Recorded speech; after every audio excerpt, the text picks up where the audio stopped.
살아계신 하나님 아버지, 감사와 찬송과 영광을 올려드립니다. 아멘. 오늘도 저희들의 생명을 연장시키시고 새날을 허락하시고 하루를 시작하며 아버지의 집에 주님의 몸된 교회에 이 은혜의 보좌 앞으로 저희를 불러주셔서 하나님의 이름을 찬양하며 아버지께 기도드리며 생명의 말씀을 전하고 듣게 하시니 아버지 감사합니다. 아멘. 이 시간 하나님 앞에 나온 한 심령 위에 하늘문을 여시고 진리의 성령으로 임하셔서 하나님의 말씀을 잘 보고 듣고 아멘으로 화답하고 마음으로 받는 시간 되도록 이 시간을 성령 하나님께서 주장하여 주옵소서. 아멘. 예수 그리스도 이름으로 축복하며 기도 올리옵나이다. 아멘. 아멘.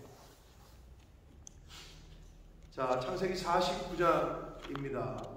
창세기 49장은 야곱이 자신의 아들들에게 축복, 예언하는 말씀입니다. 그런데 이 아들들에게 예언을 하는데 몇 명에게는 축복이라기보다는 저주 같은 말을 한단 말이에요. 근데 어느 자식이 자기 아들을, 자기 후손을 저주하겠어요. 그쵸? 근데 이제 여기도 보면 저주를 받을 것이라, 저주를 받을 것이요, 이런 말씀이 나온단 말이에요. 즉 야곱이 지금 자기 아들들에게 하는 축복은 인간적인 개인적인 감정과 마음에서 하는 얘기는 아니고요, 하나님의 영에 의해서 하나님의 말씀대로 말하고 있다는 거예요. 그러니까 자기 개인적인 이 아들은 이렇고 저 아들은 저렇고 이런 게 아니라 하나님의 영에 의해서 앞으로 되어질 자신의 아들들의 후손들의 앞으로 되어질 그 일을 말씀을 하고 있다. 그러니까 하나님께서 하시는 말씀을 대신 전하고 있다, 이렇게 보시면 돼요. 다시 말씀드립니다만 어느 아버지가 자기 아들이 저주를 받길 바라겠어요. 그런데 강권적인 하나님의 영에 의해서 이제 이야기를 하는 겁니다. 그래서 루벤과 시므온과 레위에 대한 예언이 3절부터 나오는데요, 이 세 아들은 축복이라기보다는 저주를 받을 것이다, 저주를 받아라, 이렇게 얘기가 나오는데 물론 그 책망을 통한 권면이라고 볼 수 있습니다. 그러니까 책망을 하시는 거죠. 책망을 통한 권면, 책망의 형태를 띤 축복이다라고 볼 수 있어요. 여러분 그렇죠? 왜 관심이 없고 사랑하지 않으면 책망도 안 해요. 나쁜 길로 가는 애를 아무 말도 안 한다, 무관심한다, 그냥 내버려 둔다. 이건 이제 완전히 너는 그렇게 살다 죽어라. 그런데 관심이 있어서 자꾸 얘기하고 때로는 회초리를 치고 하는 거는 그래도 아직까지는 가망이 있다는 거예요.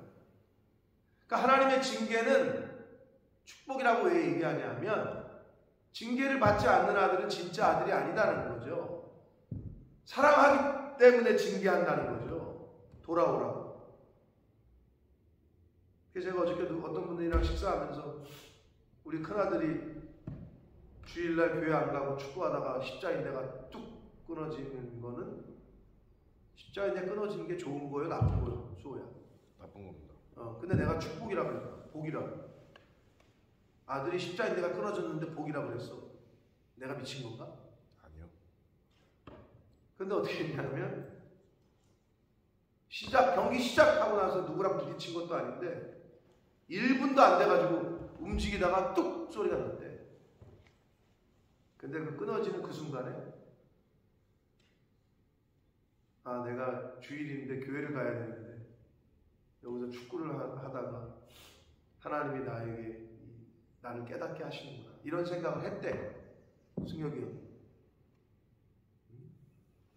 그러니까 십자인대 끊어진 것 자체는 나쁜 거죠. 고통스럽고 수술도 해야 되고. 근데 그게 복이었다. 그냥 내버려 두잖아. 하나님이 자기를 떠나는 대로 그냥 내버려 둬. 이거만큼 나쁜 건 없는 거예요. 악한 길로 가고 멸망길로 가고 있는데 그냥 내버려 둬. 그런 부모가 있을까? 소에? 있을 수도 있지. 그래 너 그 짓 해? 계속해. 그러다 망하든지 죽든지. 이건 말이 안 되는 거예요. 여기서도 하나님께서는 야곱의 입술을 통해서 루벤과 시몬과 레위에 대한 언뜻 보면 저주 아닌가 할 정도의 말씀들을 하셔요. 근데 이유가 있어. 여러분 아시는 대로 루벤은 어떻게? 여기도 나와. 아버지의 아내인 비라와 통관을 했어요. 아버지의 침상을 더럽혔어요. 여기 보면 4절 보면 물의 끓음 같은 즉 너는 탁오르지 못하리라 이렇게 되어 있잖아요. 이게 굉장히 비유적인 건데 물이 막 펄펄 끓어. 그게 뭐냐면 인간의 정욕이 그냥 일어나는 거야. 그래서 루벤은 장자 첫째 아들인데도 아버지의 아내와 통관을 함으로 저주를 받아서 장자로서의 권리를 상실해. 이건 뭐냐? 루벤은 정욕이 너무 강한 사람이었어. 인간의 정욕. 자, 그 다음에 시몬과 레위는 기억나세요? 무슨 짓을 했죠? 시몬과 레위는 어떤 짓을 했어요? 디나. 네. 자신의 누이를 강간한 그 하몰 그 족속을 갖다가 그냥 가가지고 칼로 싹 죽여버리잖아요. 원수를 갚았단 말이에요. 인간적으로 볼 때는 뭐 당연한 거 아닌가 이럴 수 있지만 하나님이 원하시는 방식이 아니었어요. 그래서 이 시몬과 레위도 그것 때문에 저주를 받을 거다. 노여움, 분기가 맹렬하다. 여러분 내 속에 분을 품고 화를 갖고 있고 노여움이 이 안에 있잖아요. 그러면 육체적으로도 의학적으로 봐도 도움이 하나도 안 돼요. 이 속에 분이 가득하고 노가 가득하고 화가 가득하면 안 생길 병도 생기고 몸 안에 딱딱한 돌이 생기고 그런 게 담석이에요. 스트레스, 암도 생기고. 그러니까 화와 분과 노는 여기 가둬둬봤자 안 좋아. 나만 손해요. 근데 이제 시몬과 레위는 하나님이 원하시지 않는 노와 분을 자기들 마음대로 풀었단 말이에요. 그래서 칼로 다 죽여버렸어. 이걸 말씀하시는 거예요. 그래서 흩어질 것이다. 그래서 죄는 루벤과 시몬과 레위를 통해서 알 수 있는 것. 죄는 하나님의 복을 받지 못하게 해요. 여기서도 나오는 거죠. 하나님의 복을 잃게 만들어요. 자, 근데 여기서 중요한 교훈이 있어요. 레위가 누구야? 이스라엘의 12지파 중에 레위 지파가 뭐를 했어요 나중에? 제사장 역할을 했어요. 레위 지파에서 하나님의 성전에 관련된 일을 했어요. 그런데 하나님 어떻게 이러지? 이렇게 여기서도 이렇게 저주를 받았는데 회개를 했어요. 결정적인 회개의 역할을 한 게 뭐냐? 돌아섬이 뭐냐면 출애굽기 32장에 보면 32장에 출애굽기 32장에 보면 금송아지 사건이 나와. 모세가 하나님 앞에 올라갔는데 하나님 만나러 갔는데 밑에서 기다리던 사람들이 왜 모세가 안 날아오니까 죽었나 보다. 야, 우리를 인도할 우상을 만들자. 그래서 금송아지를 만들어서 그거 갖고 막 거기다가 절하고 춤추고 난리 버거지를 피워. 그래서 하나님이 그걸 가만두시겠어? 모세가 내려오면서 열받아가지고 그 사건도 있었고 하나님이 가만히 두질 않아. 그때 하나님 편에 서서 우상 숭배한 사람들을 처단하는데 가장 앞장선 게 레위 지파예요. 충성심과 헌신을 보여. 그래서 그 이후에 하나님께서는 이 레위 지파를 하나님의 일에 관련된 일을 하는 지파로 쓰셔야 돼요. 분명히 실수를 했어.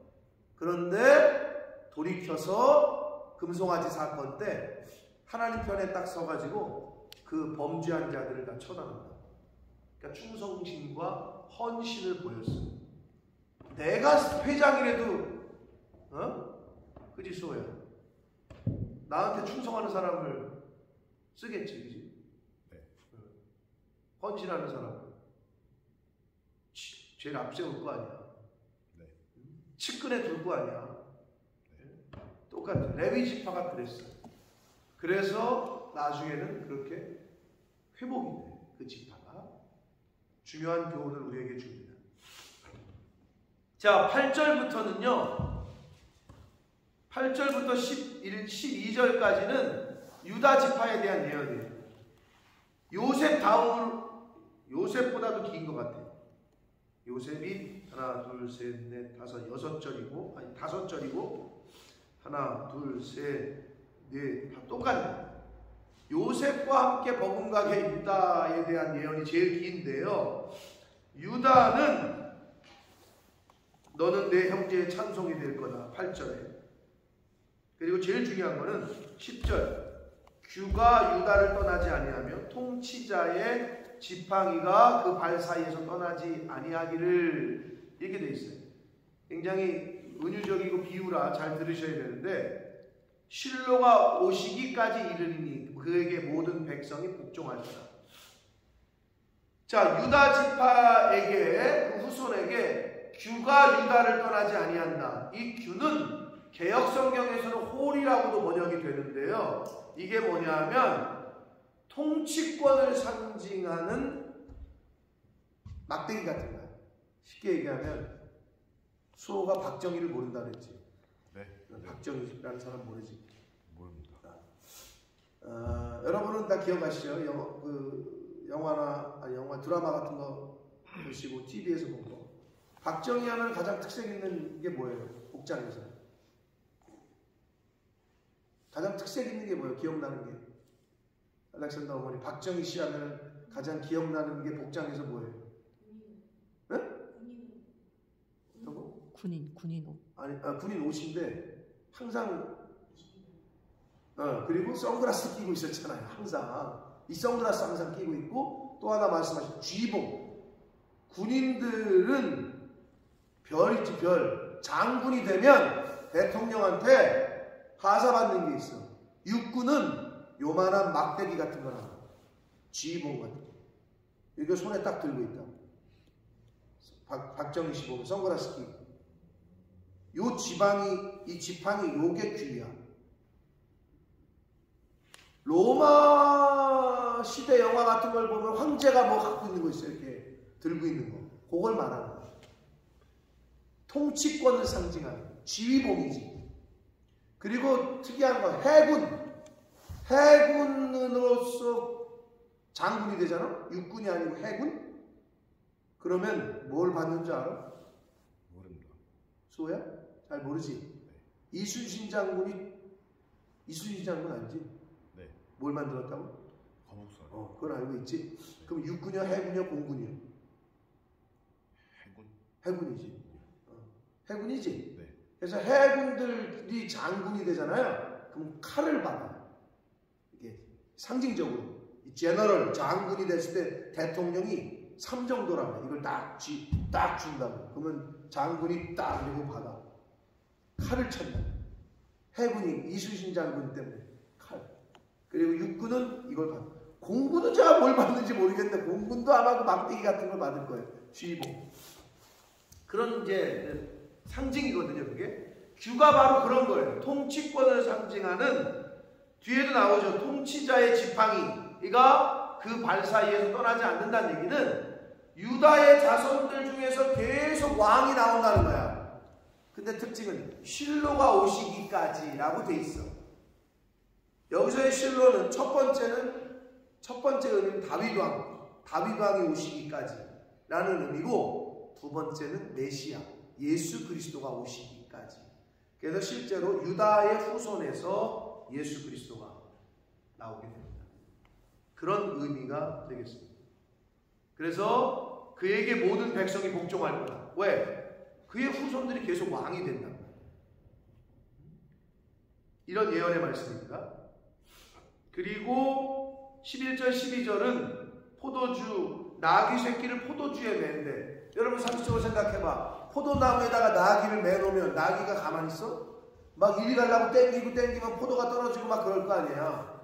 그런데도 불구하고 나귀를 거기다 맨다는 말과 포도주로 인하여 눈이 붉겠고 이는 우유로 말미암아 희겠다. 이 말이 뭘 의미하는 것 같아요? 짐작하시는 대로 아주 그냥 풍요하다는 거예요. 나귀를 포도가 떨어질 걸 알면서도 거기다 맨다는 의미는 아주 풍년이라는 거지. 많다는 거야. 그렇게 먹을 포도나무가. 그러니까 심지어는 나귀 새끼까지도 거기다가 매놓을 정도로 상관이 없어. 왜? 여기도 포도 많다는 거야. 그리고 이에 우유가 돈다는 얘기는 그만큼 풍족한 삶을 살 거라는 것에 대한 예언의 말씀입니다.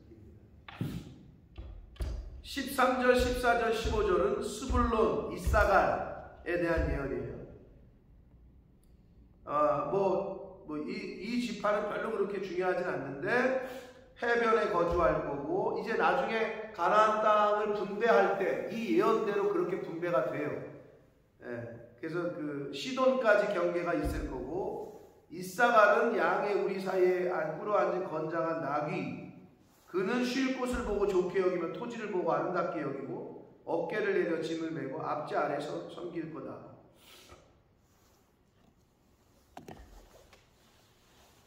그래서 스불론은요 실제로 해변 가까운 데 땅을 분배를 받아요. 그리고 이사갈은 건장한 나귀고 좋은 토지를 또 분배를 받습니다. 중요한 게 이제 17절의 단인데 이 단지파가 중요해요. 자, 17절 단은 길섭의 뱀이요. 길섭이라는 말이 저도 뭔지 몰라가지고 국어사전 찾아보니까 길의 가장자리. 옛날에 농촌 길에 보면 길 옆 길의 가장자리에는 이렇게 풀이 있어요. 왜? 사람이 또는 뭐 동물이 안 다니는 옆 가장자리 길이잖아요. 그러면 그 풀이 이렇게 있으면 거기에 뱀이 숨기가 쉽죠. 뱀. 그래서 길 가장자리에 뱀이요 새길에 독사로다 이렇게 되어 있어요. 말굽을 물어서 그 탄자를 뒤로 떨어지게 한다. 단 지파는요 이렇게 사단에 그리고 마귀 사탄으로 상징되는 뱀과 독사를 상징하는 예언의 말씀을 받잖아요. 그래서 이 단지파는 실제로 그런 이스라엘의 12지파 중에서 아주 가장 악한 일을 범하다가 계시록 7장 5절에서 8절에 보면 계시록 7장 5절에서 8절에 보면 그 새하늘과 새 땅을 분배받는 과정 12지파가 언급이 돼. 다시 쭉 12지파가 언급이 돼서 무슨 지파는 어디를 새하늘과 새 땅을 분배받는 내용이 나오거든요. 단지파만 빠져 거기에. 자, 이스라엘의 12지파가 가나안 땅으로 들어갈 때 분배를 받아 땅을. 그런데 실제로 마지막 새하늘과 새 땅 천국을 상속받는 그때 계시록 7장에 보면 거기에는 단지파가 빠져버려. 왜? 독사의 자식 뱀, 독사 짓거리를 했거든요. 빠진다고 이름이 아예 삭제가 되버려요. 이게 무서운 거예요. 왜? 이들이 지금 야곱의 12아들이잖아. 쉽게 말하면 다 교회 다니는 사람이야. 예수 믿는 사람이야. 그런데 그래서 이스라엘 백성이니까 야곱의 아들들이고 근데 땅을 기업으로 받았는데 마지막 새하늘과 새 땅 천국을 분배받는 데서는 이름이 지파가 아예 빠져버려. 독사의 자식으로 살고 사단의 노예로 살고 헛짓거리를 하면 결국에는 안 된다는 거지. 이게 중요한 계시성이에요. 이방 민족이 아니야. 하나님을 모르던 민족이 아니라 야곱의 자손이야. 그런데 천국의 기업을 나누지 못해. 누가? 단지파가. 왜? 뱀과 독사의 역할을 했다. 누가? 이방인이 아니고. 그래서 여러분, 교회 내에 있는 사람이 교회를 힘들게 하고 어렵게 하지, 교회 밖에 교회랑 상관없는 사람은 교회를 힘들게 하지 않아요. 목사를 힘들게 하는 사람은 교회 밖에 있는 사람들이 아니야. 교회 안에 있는 사람들이지. 이것처럼 야곱의 12아들 중에 하나였어. 그런데 천국을 상속받지를 못해. 왜? 독사와 뱀처럼 살았기 때문에. 이게 아주 중요한 계시성을 우리에게 줍니다. 그러니까 우리가 깨어있지 않으면 교회를 아무리 열심히 다녀도 하나님의 자녀인 줄 알았는데 아니라는 거예요. 단지파는 아예 이름이 삭제가 됩니다. 계시록 7장 5절에서 8절 나중에 한번 읽어보세요. 이게 중요한 교훈을 줍니다. 자, 그리고 갓지파 군대의 추격을 받으나 쫓겨다니나 나중에는 추격하는 지파가 될 거고, 아셀에게서는 나는 것을 먹을 것은 기름진 것이고 그가 왕의 수라상을 차린다. 이 말은 아셀 지파는 갈멜산 북쪽 지중해 연안의 비옥한 땅을 실제로 분배받아요. 이 연해되고, 그리고 납달리는 노인 암사슴이라 아름다운 소리를 바라는구나. 이렇게 돼 있어요. 납달리 지파는요, 노인 암사슴이 노였다. 자유로움을 상징하잖아요. 근데 실제로 납달리는 이방 지역의 국경 근처여가지고 굉장히 공격을 많이 받아. 그래서 나중에 이방 다른 나라의 포로로 끌려가는 신세가 돼. 근데 훗날 어떻게 되냐면 이 납달리 지파가 분배받았던 땅이 어디냐면 갈릴리야.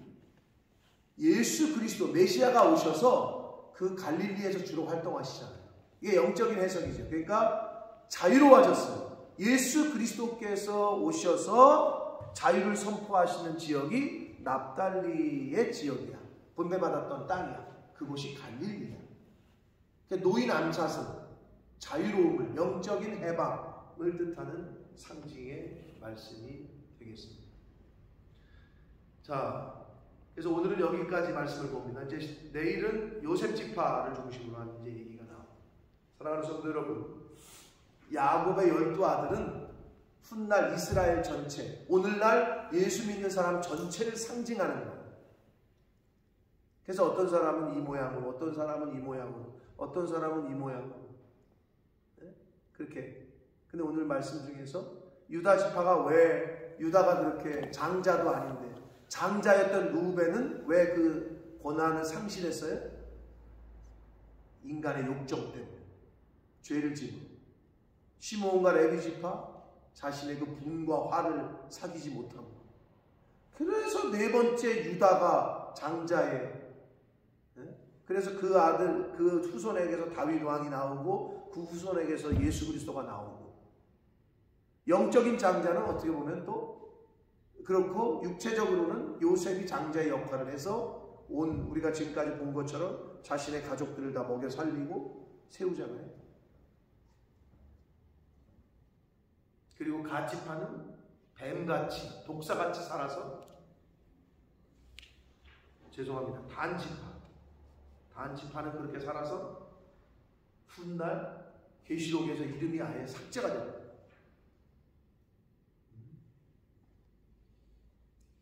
우리가 신앙생활을 합니다. 하나님의 자녀로 이미 말씀도 듣고 예수 그리스도를 통한 구원의 복음을 들었어. 어떻게 살아야 됩니까? 그걸 들은 것으로 끝나는 게 아니야. 나 이제 알아. 난 예수 믿고 구원 받았어. 이거 끝나는 게 아니야. 그래서 성경은 구원을 이루어가라라고 얘기하는 거야. 그럼 우리가 이 세상에 사는 동안에 이루어가야 돼. 하나님의 백성으로서, 하나님의 백성답게. 수호가 오퍼 받았냐? 만약에 합격을 했다고 치자. 그럼 끝이야, 그걸로? 합격했으니까 끝이야. 가서 열심히 안 하면 어떻게 되지? 또 학사 경고 받거나 그러다가 잘리겠지. 합격한 게 끝난 게 아니라 시작이지. 예수를 그리스도로 믿고 구원받은 게 끝나는 게 아니라 이루어가야지 그걸 계속. 그게 이제 성화의 삶을 살아가는 거죠. 똑같습니다. 그래서 이 12지파의 예언의 말씀에서도 그런 교훈들이 분명히 복을 받았는데도 이루어가지는 못해요. 그러므로 여러분 각자에게 누구는 뭐 이 일로, 누구는 이런 일로, 누구는 이런 일로 주신 사명이 다 있어. 그 사명을 깨닫고 잘 이루어가는 저와 여러분 되시길 축복합니다. 아멘. 유혹이 있어요. 그 길을 가지 못하게 사단은 포기하게 만들어, 이탈하게 만들어, 정도를 가야 되는데 자꾸 딴 길로 새게 만든다. 정신 똑바로 안 차리면 누구도 유혹 거기서 자유롭지 않아요. 우리가 매일매일 왜 하나님 말씀을 보느냐, 왜 듣느냐, 그렇지 않으면 되지 않아요. 여기 뭐 운동하는 수고도 있지만 왜 매일매일 짐을 가느냐, 근력을 계속 키우는 거 아니에요?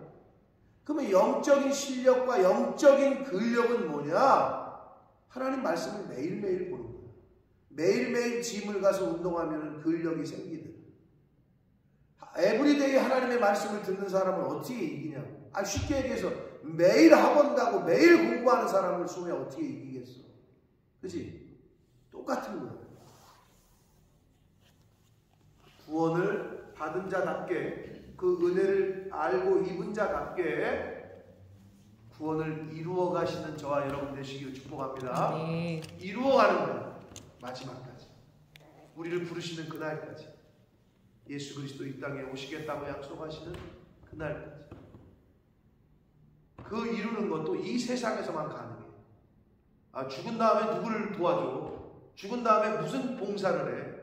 생명 있는 이 땅에서만 봉사를 할 수 있고 상급을 쌓을 수 있고 하는 거예요. 소용없어. 죽고 나서는 그때 가서 후회하고 그때 가서 하나님 앞에 가서 열심히 할게요. 그때는 그냥 심판받는 거고 그냥 끝이야. 이 땅에서만 가능. 그래서 이 땅이 믿음의 일터임 동시에 훈련자예요. 얼마나 감사해요. 이걸 들었으니까 이제는 이루어가는 거죠. 천국의 상급을 쌓는 거예요. 그러한 저와 여러분 되셔서 기회가 있거든요. 그러면 그때 기회를 포착해서 섬길 수 있을 때 섬기고, 베풀 수 있을 때 베풀고, 충성할 수 있을 때 충성하고, 나중에 해야지 안 된다니까. 나중은 없어. 자, 12지파가 받았던 예언의 말씀들을 우리가 하나하나 지금 살펴보는데 내일까지 살펴볼 거예요. 49장을 통해서. 그래서 12지파가 받은 말씀들을 잘 영적으로 우리도 받고 이제 50장에서 야곱의 죽음과 요셉이 야곱의 부탁대로, 아버지의 명령대로 야곱의 시신을 가나안 땅 막벨라 굴에 안치하는 장면으로 끝나요. 그러면 창세기부터 출애굽기까지의 그 출애굽기가 시작되잖아요. 모세 이야기가. 그러면 창세기로 끝나고 나서 지금 야곱의 가족들 이스라엘이 애굽에 들어갔잖아요. 그러니까 창세기는 이스라엘 민족이 애굽 땅 이집트에 들어가는 걸로 끝난 거잖아요. 고센 땅에 정착하는 걸로. 그리고 출애굽기로 오면서 한 장 넘겼는데 애굽에서 나오는 스토리가 시작이 되잖아요. 그 간극이 얼마나고요? 400년이다. 400년의 시간이 흐른 거야. 그리고 노예로 살다가 그 생고생 하다가 하나님께서 때가 돼서 모세라는 지도자를 세워서 해방을 시킨다고. 출애굽. 이 스토리가 이제 전개가 됐는데, 다음에 본문이 아직 어딘지 제가 그 책을 아직 못 봤어요. 도착은 했어. 이제 5월달, 6월달 책이 본문. 아무튼 그 본문을 따라서 우리가 보게 될 텐데요. 출애굽기 아닐 수도 있는데, 아무튼 이제 창세기가 내일 모레 이번 주 안에 끝나요. 너무 한 4개월 동안의 시간이었는데 창세기를 오래간만에 다시 봤는데 너무 좋은 시간이었고, 저 개인적으로는 여러분도 하루하루 하나님 말씀이 들려지고 들을 수 있을 때 들으시고 묵상할 수 있을 때 묵상하셔서 영적인 근력과 실력을 잘 쌓아가는 저와 여러분 되셔서 하나님이 나에게 주신 이루어가라고 하신 그 구원을 잘 이루어 가시는 하루하루의 복된 한 날을 사시는 저와 여러분이 되시기를 예수 그리스도 이름으로 축복합니다. 네. 살아계신 하나님 아버지 감사합니다.